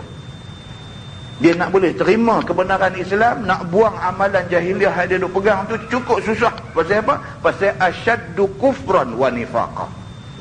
Bermula Arab Badui itu sangat banyak jalan kufur dan munafik daripada Arab negeri, dia kata. Kerana kering hati mereka itu. Tu dia kata. Buah ni kering, dia kata, hati kering. Kering ni karut, dia kata. Kan? Kalau kita lawan bola dengan anak Hindu pun susah, dia betih kering. Dia betih kering. Dia kedai kaki kita balik jenuh urut. Betih dia betih kering. Betih kering pun karut dah, hati kering. Bayangkan tengok. Hati kering. Tuan-tuan tengok hadu jadilah ni, jenayah-jenayah hadu jadi di Malaysia lah ni, cukup untuk membayangkan dekat kita. Penjenayah hari ni hati kering. Dia pergi kidnap satu perempuan, dia bawa pergi manakah, dia rape perempuan tu, ikat kaki, ikat tangan, dia rape perempuan tu, lepas tu dia katok kepala bagi mati, lepas tu bakar bagi hangus, lepas tu pergi buang dalam lubang apa tak mana kan. Tuan-tuan, orang nak boleh buat macam ni, hati cukup kering. Hati cukup kering. Kita yang hati tak kering ni, kita tak boleh buat. Tak boleh buat. Ada orang sembelih ayam pun tak boleh, kerana hatinya terlalu basah. Kan? Sembelih ayam pun tak boleh. Bagi pisau, bagi terus sembelih ayam. Ayam mata merambu ni nak sembelih, tak boleh. Dia kesian ke ayam ni. Tapi bila ayam tu sudah jadi gulai, hilang belah kesian dia. Ada yang macam tu. Hati kering, dia kena hati kering, dia gamak nak buat benda-benda macam ni. Oh, hari ni kita tengok jenayah memang dibuat oleh orang yang hati betul-betul kering. Maka dia beritahu di sini, Arab Badui ni kering hati mereka itu. Dan kasar tabiat mereka itu, dan jauh daripada dengar ajaran Quran, dan terlebih mustahak dan terlebih aula bahawa tiada ketahui mereka itu akan segala hukum, dia kata. Kerana mereka ni hati kering, duduk pula tengah padang pasir, maka lebih aula lah, wajarlah kalau mereka ni pergi jadi tak mau kepada agama. Pasal apa? Pasal mereka jauh daripada seruan Islam. Pasal mereka ni duduk berkawan sama-sama kasar, jenis melawak kasar, semua kasar. Semalam kita cerita di masjid Padang Temusu. Orang Arab Bedui, dia susah, miskin. Dia nak bahagian zakat, dia Islam, maka dia nak bahagian zakat. Dia nak minta zakat daripada Nabi itu, dia rentak baju Nabi. Dia nak minta bantuan zakat daripada Nabi. Dia pergi pegang baju Nabi, dia rentak, lekat bekas merah di tengkuk Nabi ni. Sahabat Nabi ni hampir-hampir nak pergi pukul dia kerana dia kasar dengan Nabi macam tu. Bayangkan sahabat-sahabat punya ikram Nabi, punya hormat Nabi, punya jaga Nabi, punya respect Nabi. Mai-mai dia ni, dia pergi rentak baju Nabi sampai relang merah di tengkuk Nabi ni. Sahabat bangkit nak pergi cepuk dia. Nabi kita nanti tak dulu. Nabi tanya dia apa hal. Dia kata, mana bahagian zakat aku? Aku orang miskin nak minta duit. Kasar begitu. Nabi pun tak kata apa. Dia beralih dekat sahabat. Nabi kata bagi kat dia. Dia menuntut hak dia. Nabi kata bagi kat dia. Ni berduit. Dalam masjid dia berkencing. Ni semua hadis-hadis yang menceritakan tentang kasar mereka ni. Jenis kasar. Dalam masjid dia pergi kencing. Bangkit di tepi tu, kencing. Sayyidina Umar terus bangkit, angkat pedang. Nabi kata nanti biar dia sempurnakan qada hajat dia. Nabi kata. Kalau terus pergi nak ceput dia lari, satu masjid jenuh duk basuh pula. Takkan dia nak tunggu. Jadi Nabi SAW kata, biar dia sempurnakan qada hajat dia. Hajat dia bagi selesai dulu. Dah habis semua, baru pergi abang kat dia. Tang ni bukan tempat dia, lain kali pergi buat tang lain, basuh tempat tu. Kasar mereka ni. Jenis orang yang kasar. Dia kata, dan kasar tabiat mereka itu, dan jauh daripada dengar ajaran Quran, maka lebih mustahak dan lebih aula bahawa tiada ketahui mereka itu akan segala hukum, yakni barang yang diturun Allah Subhanahu wa taala ke atas mereka itu, ke atas rasulnya. Menasabah kalau sekiranya mereka tak tahu. Quran mereka tak tahu, Nabi mereka buat tak kenal dan sebagainya, menasabah. Pasal apa? Pasal mereka ni jenis kasar, jenis orang ulu, begitu. Firman Allah, wallahu alimun hakim. Dan Allah Ta'ala itu Tuhan yang amat ketahui, lagi amat hakim pada perbuatannya dengan mereka itu. Allah Subhanahu wa Ta'ala lebih tahu tentang hal keadaan orang-orang Badui ini. Firman Allah, wa minal a'rab man yattakhidhu ma yunfiqu maghramah.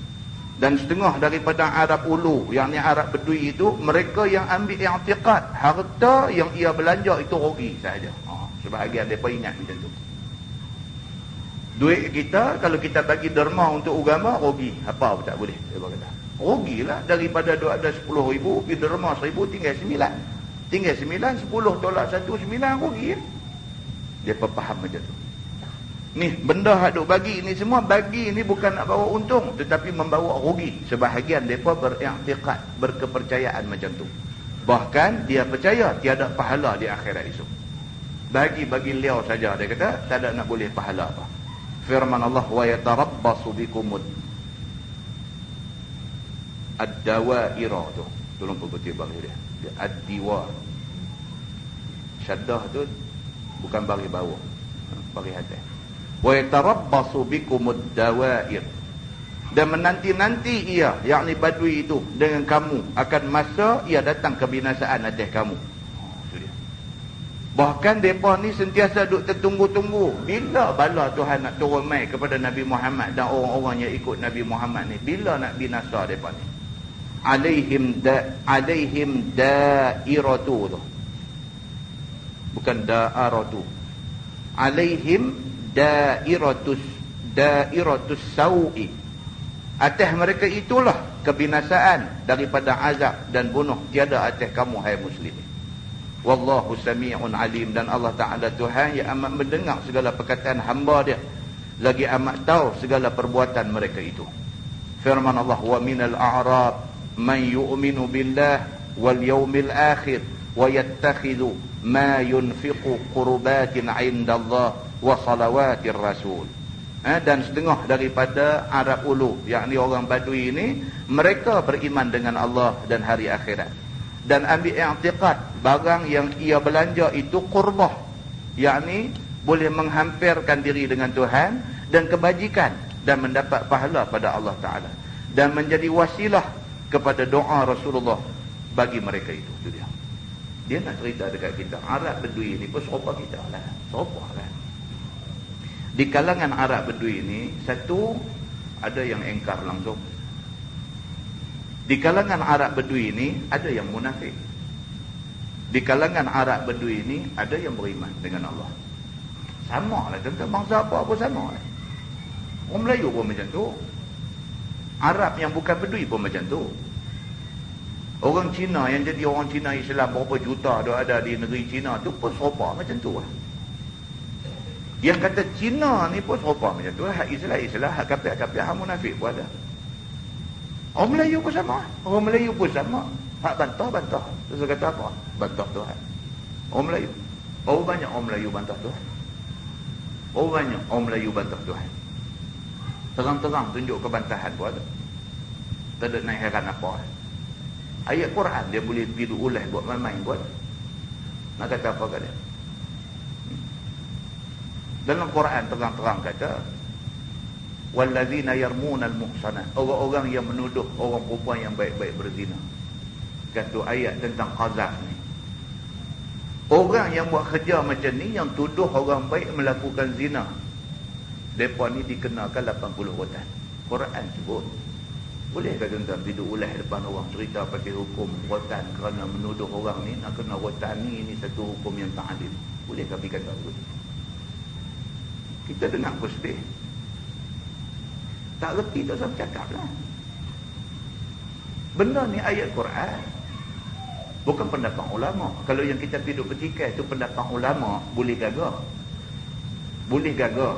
Sebab ulama pun manusia, mungkin ada satu dua pendapat dia yang kurang tepat, boleh gagah. Tapi kalau sampai hak Quran punya, ayat Quran kita pergi duduk jengkai, kita pergi duduk kata tak betul, tak boleh. Tak boleh. Padan dengan kawan habis dia tepuk tangan seronok pun sepasal. Muslimin dan muslimat yang dirahmati Allah sekalian, benda ni kena tegur lah. Kalau tak tegur, kali ada orang lain pula pergi buat benda yang sama. Kita kena reti lah, kita kena boleh beza lah siapa yang kita nak komplain ni. Kalau sampai Tuhan pun kita nak pergi komplain, kalau sampai hadis Nabi yang telah sepakat ulama mengatakan hadis sahih pun kita nak pergi komplain, kita ni siapa? Nyawa hak kita duduk sedut hari-hari ni siapa bagi? Ni nyawa hak kita duduk hirup udara boleh duduk sedut masuk ni siapa bagi? Udara ni kita buat sendiri dah. Allah Subhanahu Wa Taala bagi ke kita. Menasabahkah Allah bagi dekat kita hari-hari boleh duduk sedut nafas, kita pergi duduk kata lebih kurang kat dia, kita kata hukum hak dia buat tu tak betul. Hukum hak dia buat tu kalau kita pakai menzalimkan orang, bolehkah kita bercakap macam tu? Serupalah kita duk kata Arab Bedui aja derhaka kepada Allah, sama aja. Orang Melayu pun sama, siapa pun sama aja. Maka manusia ni dia kata Arab Bedui ni pun samalah. Ada sebahagian daripada mereka ni yang menganggap apa? Yang menganggap hak Nabi kata ayat Quran hak turun ni semua tak boleh pakai. Ada satu golongan anggap macam tu. Ada pula satu golongan lagi mengaku Islam, terima ayat Quran, terima hadis Nabi, tapi bila mai ayat Quran suruh infak fi sabilillah, dia kata kalau kita bagi derma ni merugikan. Maknanya dia munafik. Ada pula sebahagian lagi dia kata orang Arab Bedui ni wa minal a'rab man yu'minu billah, beriman dengan Allah. Wal yaumil akhir, dia beriman dengan hari kiamat. Wa yattakhidhu ma yunfiqu qurbatin 'indallah, dan dia menganggap derma hak dia bagi ni boleh mendekatkan diri dia dengan Allah. Maknanya dia beriman. Dia anggap hak dia bagi ni boleh dekat dia dengan Allah Subhanahu Wa Taala. Wa salawatir rasul, bahkan dia menganggap kalau Nabi minta dia infak harta, belanja harta pada jalan Allah, dia belanja, itu menjadi satu wasilah kepada Nabi boleh doa kepada dia. Dia percaya macam tu. Maka dia bagi derma. Bila dia bagi derma, Nabi SAW angkat tangan, minta dekat Tuhan, ya Allah berkatilah orang ni. Dia anggap doa Nabi itu membawa kebaikan dekat dia. Maknanya dia beriman kepada Allah. Maka orang Badui pun ada yang macam ni. Dia kata yang beriman pun ada. Ala innaha qurbatun lahum. Ala tu bukan illa. Tu ayat tu. Ala. Alif lam alif tu alif fathah, lam alif pun bukan illa. Ala innaha qurbatul lahum, ketahuilah olehmu bahawasanya nafkah itu kebajikan bagi manusia, yang menghampirkan mereka itu kepada Allah Subhanahu Wa Taala. Itu dia. Tuhan pula lagi bagi tahu, dia kata siapa yang belanja harta untuk jalan Allah, maka dia mendapat kebajikan di sisi Allah. Firman Allah, sayudkhiluhumullahu fi rahmatih. Lagi memasuk akan mereka itu oleh Allah pada dalam rahmatnya, yakni dalam syurga. Bahkan orang yang buat macam yang Allah suruh, Allah kata aku tak ada janji lain dekat dia, melainkan aku janji dia akan masuk syurga. Tuan-tuan, dahsyat. Tuhan dia tak ada janji lain. Tak ada janji-janji keduniaan apa, tak ada. Tuhan janji satu je. Cerita dia apa-apa hampa taat dekat aku bagi syurga. Hampa buat apa yang aku suruh, aku bagi syurga. Benda aku larang, aku kata jangan pergi duk buat, hampa semua pakat tak pergi buat kerana aku kata jangan pergi, aku bagi syurga. Allah janji bagi syurga ni, menunjukkan syurga ni Allahu Akbar, janji yang cukup besar di sisi Allah Subhanahu wa ta'ala. Firman Allah, innallaha ghafurur rahim. Bahwasanya Allah Ta'ala Tuhan yang amat mengampuni bagi dosa hambanya, lagi amat rahim dengan mereka itu. Tuhan kok mana pun maha pengampun. Tuan-tuan, silap ni semua orang buat silap. Tapi orang yang paling baik ialah bila dia buat silap, ada teguran dekat dia, dia menerima teguran itu dan dia minta ampun dekat Tuhan. Ini orang paling baik. Siapa tak buat silap? Bercakap ni tuan-tuan, kita lidah bukan ada tulang. Ikut kita nak ketik lagu mana lah, kita nak kata apa, kita kata lah. Tapi kalau hak kita kata tu bertepatan dengan suruh Allah, dengan Quran, dengan hadis, kita dapat janji baik. Tapi kalau lidah kita petik, pergi bercakap benda fitnah, pergi bercakap benda dosa, pergi bercakap benda yang boleh menjatuhkan aib orang dan sebagainya, kita pergi bercakap dengan niat memang nak menghina orang dan sebagainya, misalnya niat kita begitu, binasa kita. Binasa kita. Atas kita lah kita nak petik lidah kita macam mana, dan kita akan bertanggungjawab atas apa yang kita kata. Jadi ambil yang tibar benda ni. Ayat Quran bila kita baca bukan sekadar nak ingat balik apa yang jadi dulu aja. Bukan sekadar nak tahu apa berlaku zaman Nabi dulu, zaman Nabi-Nabi sebelum Nabi Muhammad dulu, bukan macam tu aja. Tapi ayat Quran ni kita baca tujuan nak ambil pengajaran untuk diri kita. Kita baca, kita ambil pengajaran. Kalau nampak ayat ni nampak macam duk beritahu kata kita silap, gostan balik buat lagu yang betul punya.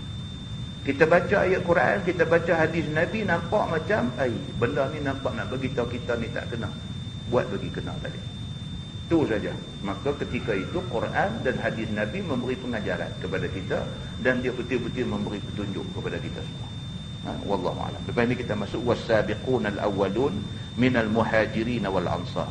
Dan bermula segala orang yang dahulu, yang mula-mula beriman dengan Rasulullah, daripada segala orang muhajirin dan ansar, sahabat-sahabat Nabi itu, walladzina tabauhum bi ihsan, dan orang yang ikut depa itu ikut dengan melakukan kebajikan dan amal soleh. Ini kita nak tengok macam mana janji Allah Subhanahu wa taala kepada orang-orang yang ikut sama dengan Nabi sallallahu alaihi wasallam berhijrah. Apakah janji Allah kepada mereka semua?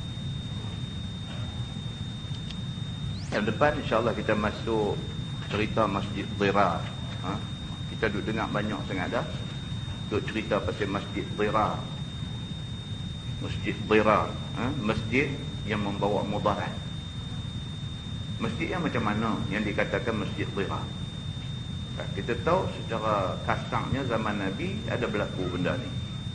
Satu orang buat satu masjid cantik, kemudian dia nak panggil Nabi pula, nak pergi rasmi masjid dia. Dan Nabi pun memang dah sanggup dah nak pergi, tiba-tiba Allah larang Nabi tak bagi pergi. Bukan setakat larang Nabi tak bagi pergi, bahkan diperintahkan supaya masjid itu diruntuhkan dan dibakar.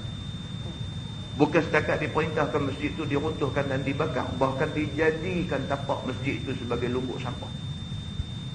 Apa hal dengan Masjid Dhirar ni? Kita akan baca insya-Allah cerita tentang Masjid Dhirar, dan kita akan tahu apa dia Masjid Dhirar itu sebenarnya. Wallahu a'lam.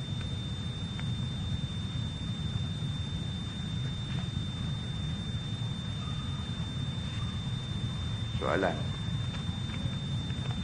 Saya ingin tanya satu soalan. Apa hukum seorang bapa buat akikah ke atas bayinya hasil wang yang disedekahkan oleh saudara mara, termasuk wangnya sendiri? Tak salah. Tuan-tuan, kita dah beritahu dah.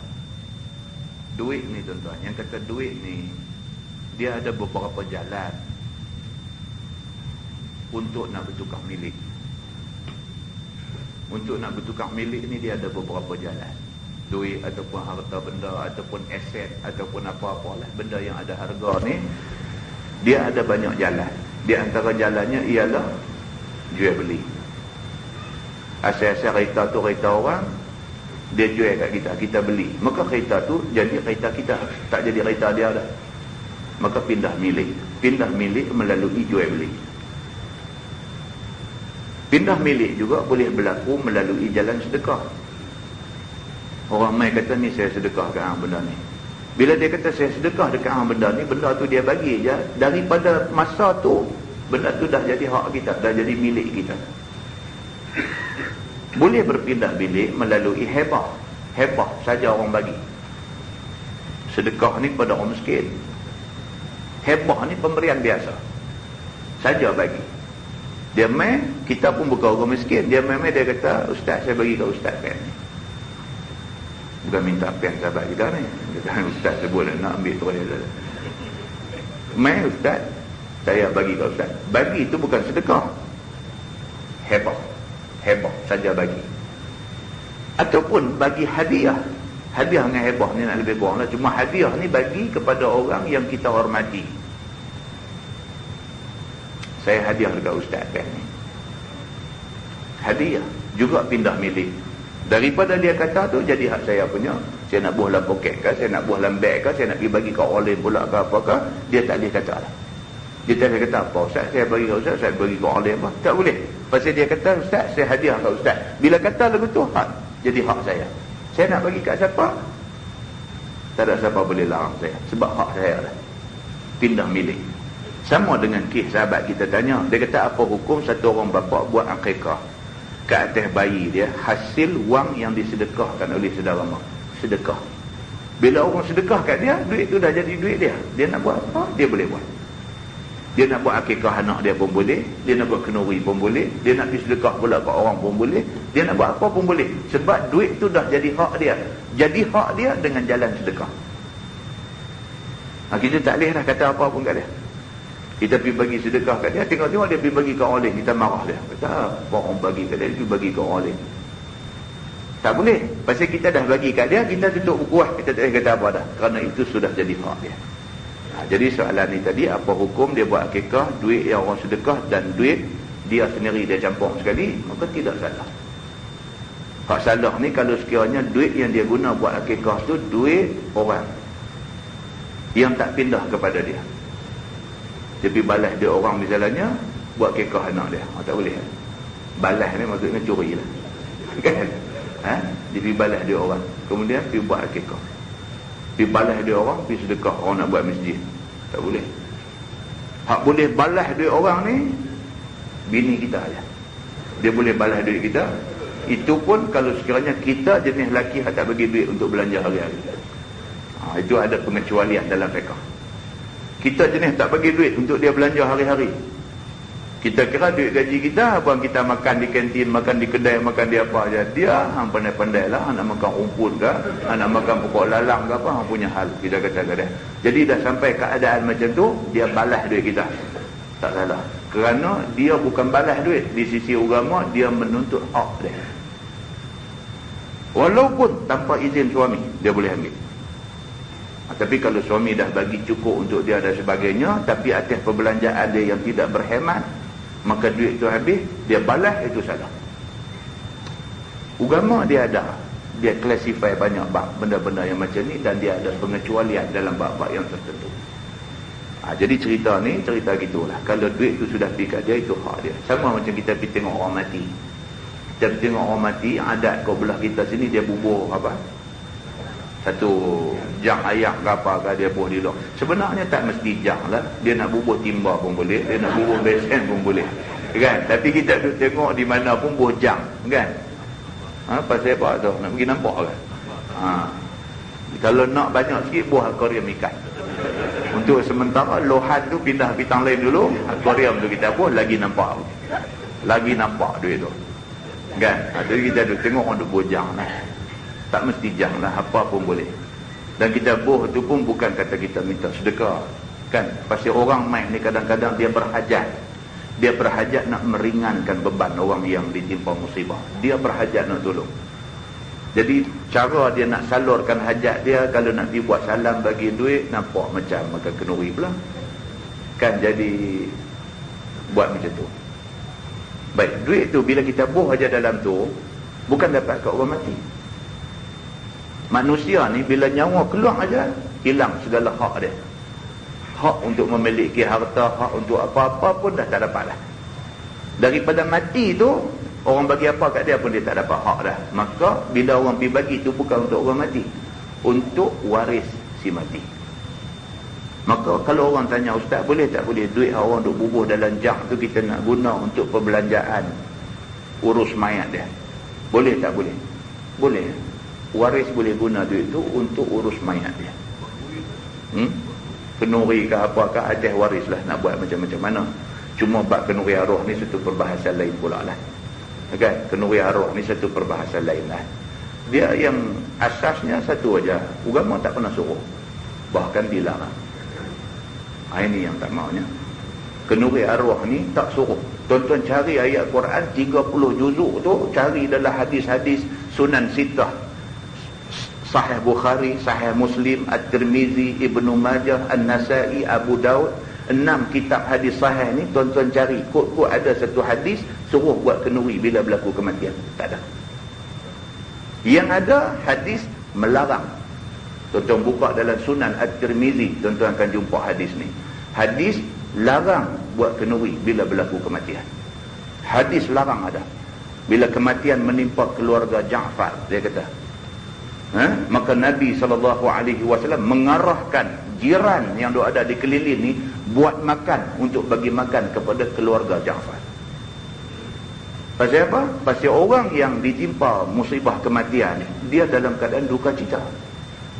Dalam duka cita tu pula adat kita memaksa dia buat kenduri pula. Tak boleh. Dia dah ditimpa musibah, ditimpa satu kesusahan bila tonggak keluarga mati. Tanggungjawab jiran keliling, pergi bagi keluarga dia makan, kerana mereka dalam keadaan susah hati, sedih, kehilangan tonggak keluarga. Kita pergi bawa makan, bagi keluarga dia makan. Itu yang disuruh oleh Nabi. Tak cukup mana silap dia main dalam masyarakat kita lah ni, dia ditimpa musibah, dia kena buat kenduri bagi kita makan pula. Tak betul kan? Tak betul. Kalau dia saja nak buat, kerana dia orang kaya, duit banyak, saja dia nak buat, buatlah. Tapi jangan terikat kepada hari-hari yang tertentu pula.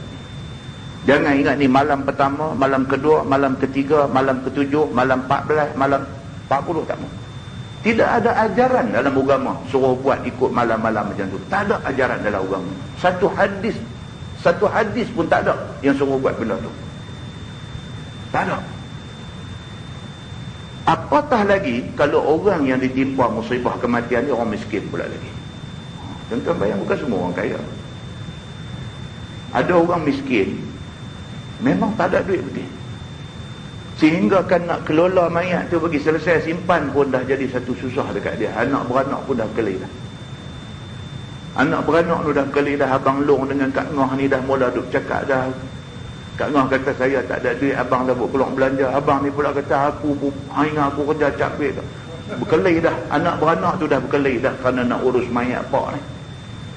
Dibebankan pula mereka dengan nak kena buat kenduri pula lagi selepas mati. Ini agama tak ajar kita. Kan? Lah banyak tempat dah ada ubah. Masjid Seberang Jaya dah ubah dah. Masjid Seberang Jaya kalau ada kematian, mereka semayang. Dekat mana ada, mereka semayang, jalan siap sempurna. Orang mati ni tanggungjawab kata orang hidup ni apa dia? Mandikan mayat dia, kafankan dia, sembahyangkan dia, kebumikan dia. Itu tanggungjawab kita. Lain tak ada. Bila ada kematian, bawa main masjid, banyak mana ada, jiran-jiran sebelah menyebelah rumah, orang kampung apa panggil main, okeylah kita buat ini, satu khidmat penghabis kita dekat dia, kita duduk sekampung dengan dia. Semayanglah. Ada 2 saf pun 2 saf lah. Sama je. Bawa pergi simpan.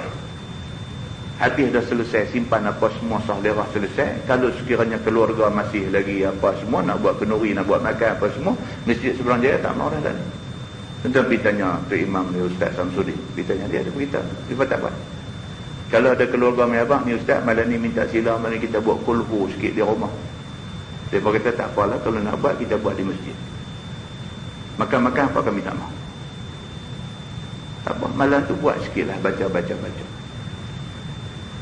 Walaupun mengikut pendapat Imam Syafi'i sendiri, Imam Syafi'i kata bacaan yang dibaca oleh orang-orang yang tak ada kaitan anak dan sebagainya kepada si mati, tak sampai kepada si mati. Itu fatwa Imam Syafi'i. Kita kata kita mazhab Syafi'i, tapi tang fatwa ni kita tak mau pakai. Fatwa Imam Syafi'i dah keluar satu fatwa, bacaan ayat Quran ke apa ke semua yang dibaca oleh orang yang bukan waris. Imam Syafi'i punya fatwa, dia kata tidak sampai kepada si mati. Itu fatwa dia. Jadi kalau kita, Imam Syafi'i bersandang kepada nas. Hadis kata iza mata ibnu Adam inqata'a amalu. Bila mati satu orang manusia, terputus sumber pahala dia. Tak ada dah, pahala tak boleh mai dekat dia. Illa min salasin. Melainkan 3 jalan aja pahala boleh pergi kat dia. Yang pertama, sadaqatin jariyah. Kalau dia masih hidup, ada buat sedekah jariah. Dia mati dah pun, benda hak dia sedekah tu orang duk pakai, duk guna dan sebagainya, pahala duk jalan.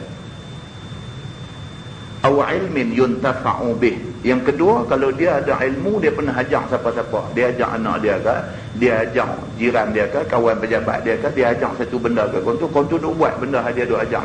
Selagi kau tu duk buat benda hak dia ajak, maka selagi tu pahala dapat ke dia, walaupun dia dah mati 10 tahun, 20 tahun. Yang ketiga, awaladin salihin yad'ulah. Ataupun dia ada anak yang salih. Anak ni duk doa untuk dia. Maka Imam Syafi'i kata berdasarkan kepada hadis ini, anak-anak kalau buat apa-apa, dia niat nak sedekah dekat bapa dia, sampai sabit dengan hadis ini. Awaladin salihin, anak yang salih. Lain tak boleh. Pasal apa? Kalau lain boleh, dia wujud ketidakadilan dari segi pahala Tuhan. Kita jadi kaya, kita jadi miskin, Tuhan yang takdir. Maka orang yang Tuhan takdir jadi kaya, untunglah dia. Bila dia mati, dia buang duit dia 10,000, bagi masjid seluruh Pulau Pinang, baca kulhu bagi kat dia. Maka dia seolah-olah boleh beli pahala.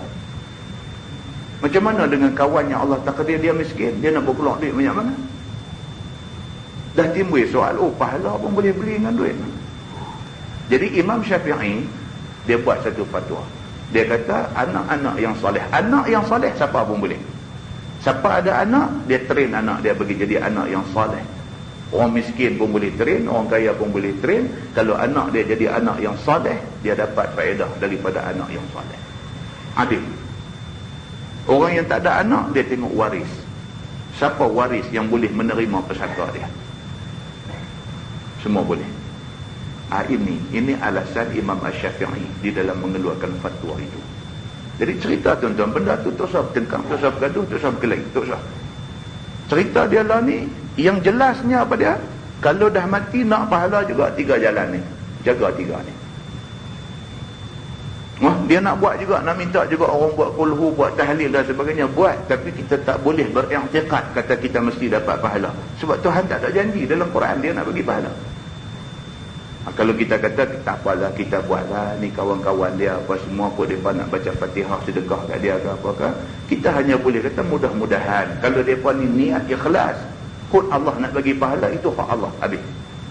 Macam tu aja cerita dia. Tapi menjadikan kenduri ni malam 1, malam 2, malam 3, malam 7, malam 14 ni sangat melampau. Ini keterlaluan.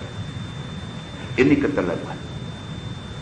Lepas tu lama-lama sekali dia teringat nak buat kenduri, nak panggil orang-orang main makan di rumah dia, itu bab lain. Itu bukan soal kenduri arwah, itu soal jamu orang makan. Itu disuruh oleh agama. Dia tak ada kaitan dengan siapa mati, siapa apa. Cuma saja nak jemput orang main rumah dia, nak bagi makan. Bagi makan kepada orang, ini dapat pahala. Ini agama bagi tahu macam tu. Agama bagi tahu macam tu. Kadang-kadang kita, bila kita duk reka buat benda-benda yang tak disuruh oleh agama, akhirnya kita rasa susah dengan benda ni. Kita rasa susah. Tuan-tuan, benda ni orang miskin tahulah macam mana dia rasa terbeban dengan amalan-amalan ni. Orang miskin tahu.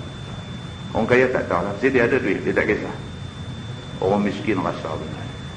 Jadi mai kita berbetul lah, kalau sekiranya kita rasa benda ni lebih baik kita ikut Quran, kita ikut hadis Nabi, lebih baik kita ikut. Kerana mengikut Quran dan mengikut hadis langsung tak ada silap.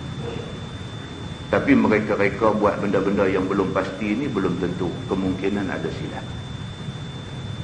Tak ada manusia yang tak buat silap. Kalau kesilapan itu diikuti dengan kesedaran dan minta ampun pada Allah, mudah-mudahan Allah ampun kita insya-Allah. Wallahu a'lam. Yang baik itu daripada Allah, yang tak baik silap saya. Kita tangguh dengan tasbih kafarah dan suratul Asr. Subhanallah. Bismillahirrahmanirrahim. Wallahu a'lam.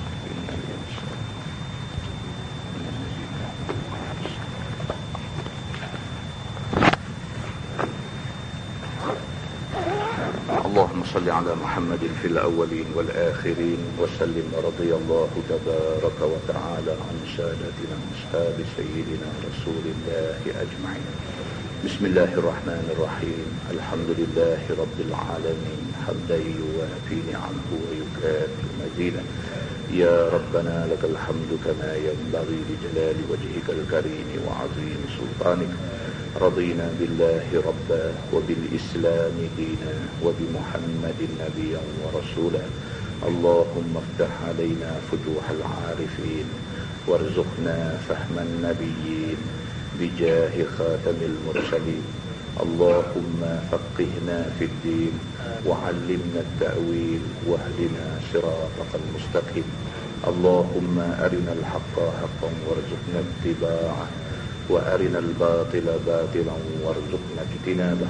اللهم اجعل جمعنا جمعا مرحوما وتفرقنا من بعده تفرقا معصوما. وصلى الله على محمد وعلى آله وصحبه وسلم والحمد لله رب العالمين. السلام عليكم.